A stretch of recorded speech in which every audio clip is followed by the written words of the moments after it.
আসসালামু আলাইকুম। আজকে আমরা আসছি হচ্ছে ঢাকা নয়া বাজার। যে দেখেন আমার বোনের বলো, এই আমার মা, এই যে আমার বাবা।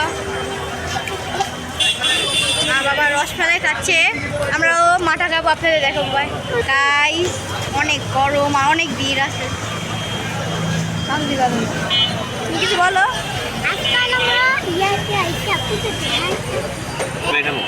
ঠিক আছে, হ্যালো কি খাইতেছি মাঠা খাবো কিন্তু খাও তো মালা খায় ভিড় মজা মজা না মা এটা তো ইয়া